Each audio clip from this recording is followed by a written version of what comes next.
Hello, I'm Kads, and welcome to today's video. So today we're going to be doing another free-to-play champion showcase for probably one of the most popular, most requested champions that I've pulled on my community tab page, and we're finally going to be covering Ninja, everyone's favorite boss killing powerhouse. Ninja was an exclusive champion and of course is modeled after the famous streamer Ninja, and they recently brought him back sometime last year so more people could get access to him, which is a very good thing. But I don't think he's obtainable at this current time, at least at the time of this recording. But who knows, maybe in a couple more years time they'll bring him back for a third time so that newer players in the future have their chance to get him, and you'll definitely want to get him or want to have gotten him if you are playing Raid long term. So what makes Ninja so good? Why is he considered one of the best boss DPS champions in the entire game? Well, it's not because of the A1, but he does have a chance to place decreased defense, the big version, and it also fills his turn meter by 15% when it's used against bosses. His bread and butter ability is most certainly the hail burn on the A2, 3 times at random, 100% chance of placing a burn, but if there's already a burn against the target, it will activate the burn instead when attacking bosses, and it also as a bonus puts him under perfect veil for 2 turns. And then the A3 is a dual purpose ability. If it attacks a boss, it ignores 50% of their defense, so it's a very hard-hitting ability against bosses, and it will also decrease the cooldown of his A2 by 1 turn, so he can cycle through his abilities relatively quickly. But if attacking anyone else, some minions or wave enemies, it will be an AoE freeze, which is pretty handy. And then where he really gets next level when it comes to longer duration fights is on his escalation passive, where he can increase his attack by up to 100%, so double damage there, and his crit damage by up to 25%, so 25% damage there, which means that his stats will grow to extreme lengths and he will do a ridiculous amount of damage once he gets his passive maxed out. Believe it or not, when he first came out, people did not think he was going to be a good champion, and that was because we definitely did not understand this. Typically, attacks at random abilities get a bad rap when it comes to the game, and he was basically the first form of like multiple AoE or multiple HP burn activation in one skill, and so we didn't truly understand his power level until we actually got him, played with him in the game, and then he became like one of the most powerful PvE champions across the board. In terms of the build, I have him in a classic relentless set with perception, so he has enough accuracy to land the burn against most boss encounters that I put him in, and the relentless set paired with his cooldown reduction abilities allows him to cycle through his abilities really quickly and really efficiently. Now I say classic build because this is where most people kind of started off with their ninjas. He pivoted to more of like the regen survivability style when he was one of the most powerful champions to use in the Sand Devil. And then with the release of Lady Mikage as well as the release of Chimera, he's definitely seen a bit of a resurgence, and I think more popular nowadays, if people can pull it off, he's popular in merciless sets, 6-piece and or 9-piece. In terms of the gear pieces that I have on my Ninja on the banner, we have accuracy, of course, with some attack percentage and some speed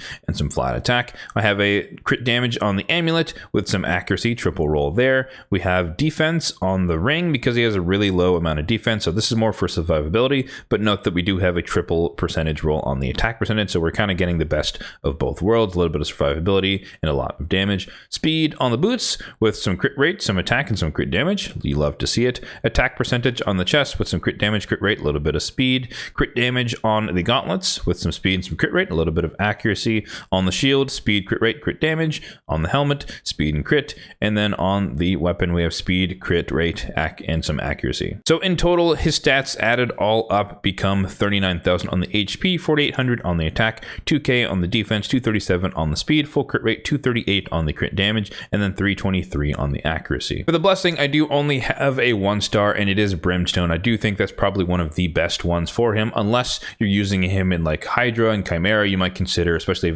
if you have a higher tier blessing, consider Nature's Wrath just to get the damage stacking, provided you have enough accuracy to lend his debuffs against the bosses. When it comes to the mastery, we're indexing more into the fact that he is a boss killing beast, and so we went with the offense and the support tree. Of course, we're ending on War Master for the tier 6 in the offense tree, mainly hugging the left hand side. We are getting Cycle of Violence, which generally speaking won't proc against bosses, but if you use him against waves, he might actually be able to reset a little bit of his abilities. And the support tree getting a little bit of the accuracy type stuff, Lower Steel, and of course Sniper, Master Hexer, Sniper for the A1, increase the chance of placing decreased defense, and Master Hexer to extend the duration of the burns. So Ninja is an extremely versatile champion when it comes to PvE content, and he could basically be used anywhere, including in fights where he's negative affinity. I definitely used him way back in the day against like Dragon, I think stage 25, which was a force affinity stage, because Even though he might weak hit, a lot of the times he can either just place a burn, activate it once, and then weak hit a couple of times, and he still kind of does his job overall, especially over quick fights. But we'll showcase him in a couple of areas today to show you guys how I use him in the current meta, but it is by no means an exhaustive list of where he can be used depending on how you have built him.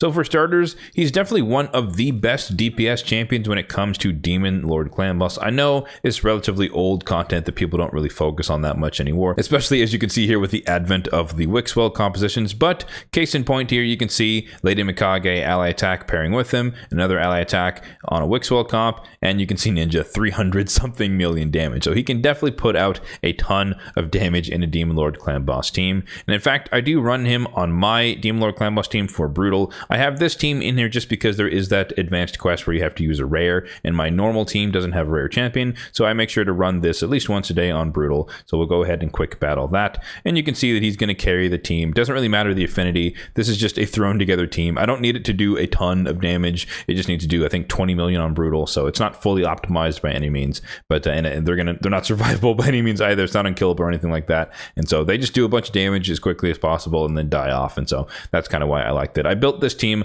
long before we had the instant battle, so I wanted the team to get to 20 million quickly and then die shortly thereafter. So carrying the team, as you might expect, 17 million for this fight. But for a more realistic display of what he can do, I can show you my Iron Twins team, which I did have a dedicated video for. You can check that one out in the card up above. But essentially, Ninja is our primary DPS here for, as we'll see, I guess, at the end of the fight, where it's a single target boss encounter, which is where he definitely shines. AoE, or when there's multiple targets, multiple enemies, he's not as good just because he might end up placing the burns on a bunch of different things, like Hydra heads, for example. But overall, you can still get a significant amount of damage from those multi-hits. So you may not depend on the HP burn activation as much when it comes to like Hydra clan boss. More so, you'll just depend on the damage he can just put out.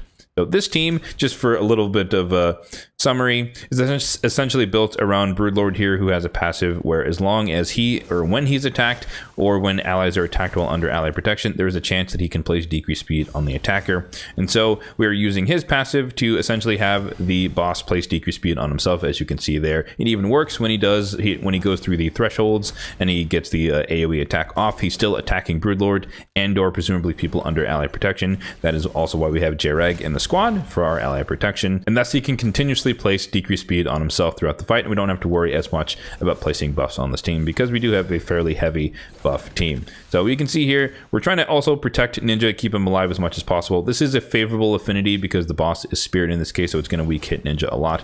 But for the other affinities, he most certainly will die multiple times throughout the fight, and that's not a big deal because we do have a pretty tanky AoE reviver on the squad, that being Pytheon.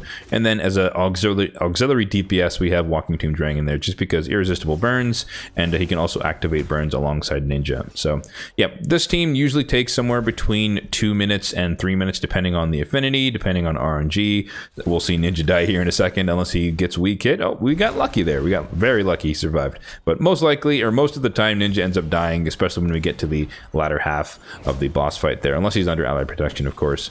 But yeah, I guess, oh, extra turn, perfect. He gets the ender there, so sub 2 minutes in this case. Again, this is the most favorable affinity that we could run this team on. But yeah, you can see there, absolutely carrying the team, 2.6 million damage, a little bit from Walking Drang from the HP burns that he places as well, but Ninja doing the lion's share of the work. And again, he still works on negative affinity. I run him even when it is force. He can weak hit a lot, but more often than not, he still places the burn. And so he does the job very well. And the last place I wanted to show him off on my account is the Celestial Griffin. So we have a fresh fight here with my team. As you can see there, we have Brogni in there for the increased attack, which powers up Ninja as well as powers up Rodos and Vlad. And then we have ally attack just to do a lot more damage quickly to the boss once we get there. So we'll go ahead and run this team. This is a fairly fast team. I think somewhere around 90 seconds, give or take, a little bit of RNG as well. And you might notice the protected debuffs. I do have my Underpriest Brogni in a 6-piece protection set, so that is why that is the case.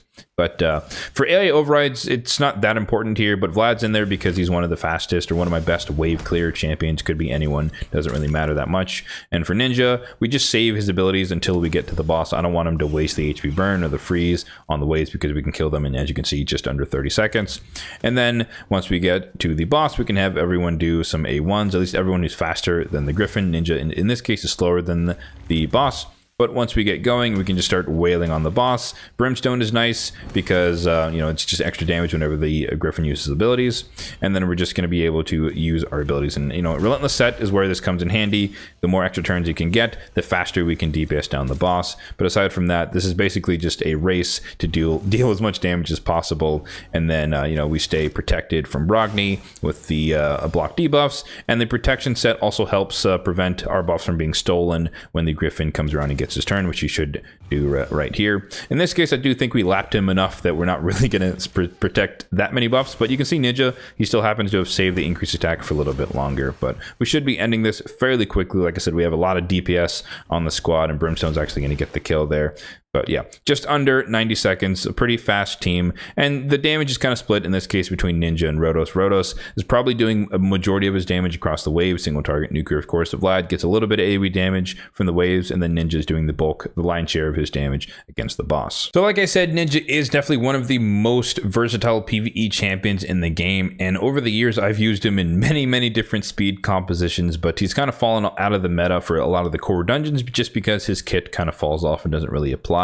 But for example, I used to run him in Dragon, normal mode, super fast DPS against the boss, lots of burning, lots of activation. He was good against Fire Knight. I used him in normal mode, Fire Knight as well. Once you get through the shield, again, single target boss, you can just kind of blast through. He's not as good in Ice Golem just because there are minions that are going to keep reviving, and so he might not always target the boss and thus activate the burns, so it's a little bit weaker there. And then Spider, of course, there's a lot more enemies, so it's even less likely, but you could use him for AoE freeze if you wanted to for that purpose. And then, of course, I did showcase him in Iron Twins, but most notably, he was very popular for Sand Devil paired with Godseeker and Neri, in Affinity Breaker, in Regen, in various types of different sets, where you just run him alongside her, abuse her passive to revive on death on herself, and then revive someone and fully reset their skills, and thus he can just keep continuously use the A2 whenever he was revived against the boss, and do a bunch of damage relatively quickly. I think those were like 90-second runs or something like that, something crazy, so even at the highest stage. So definitely an area where we got to see a lot of play. And I've definitely also seen people run him in Phantom Shogun's Grove as well as a DPS. Outside of dungeons, of course, he could be used in Faction Wars. I do have him in my squad. AoE freeze is nice for a little bit of control, and then once you get to the boss, same thing. He does a lot of damage to a single target. We talked about him in Demon Lord Clan Boss, but of course, he's really good in Hydra, especially if you pair him with Lady Mikage, because she brings in a Shadowkin on her A1. And same thing in Chimera, he is one of the best DPSs, although when it comes to Ram form, he will definitely put himself in the dirt, so just keep that in mind. But every other form, including the ultimate form, he will do a ridiculous amount of damage and scale his damage immensely with his passive.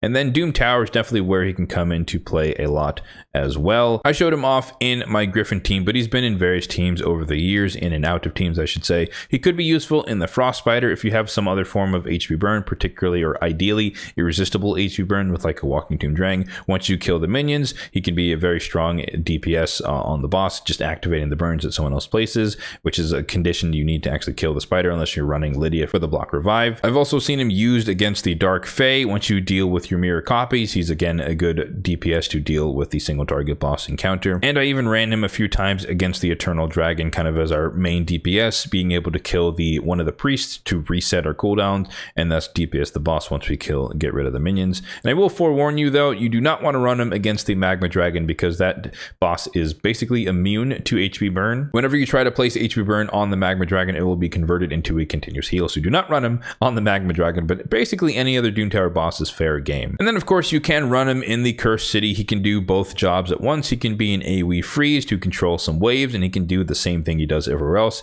being a superstar boss killer. So there you have it. There is Ninja in all of his glory, and in perhaps a more obtainable build for the majority of people. I know he is definitely more powerful if you can get him into merciless sets and whatnot, but that might be tough to do if you're not progressing relatively far into the Cursed City. But I think for the time being, it's a lot more realistic for people to have more good relentless gear than they are to have good merciless gear. But over time, that probably will change as more and more people get access and get further and progress further in the Cursed City compared to trying to win tournaments here and there for relentless gear. So hopefully you are one of the fortunate folks who has been able to pick up Ninja during his first and or second promotion. And if you're not using him, hopefully you found an area where he might be useful on your account. With another free-to-play champion guide completed, be sure to check out my community tab page for the poll for the next champion that we'll feature in the series. As always, they are voted on by you guys. And that poll poll should be up after this video goes live. As always, if you found this video helpful, then make sure to hit that like button down below. It really does help out the channel. And feel free, if you are enjoying the content on the channel, to hit that subscribe button down below as well.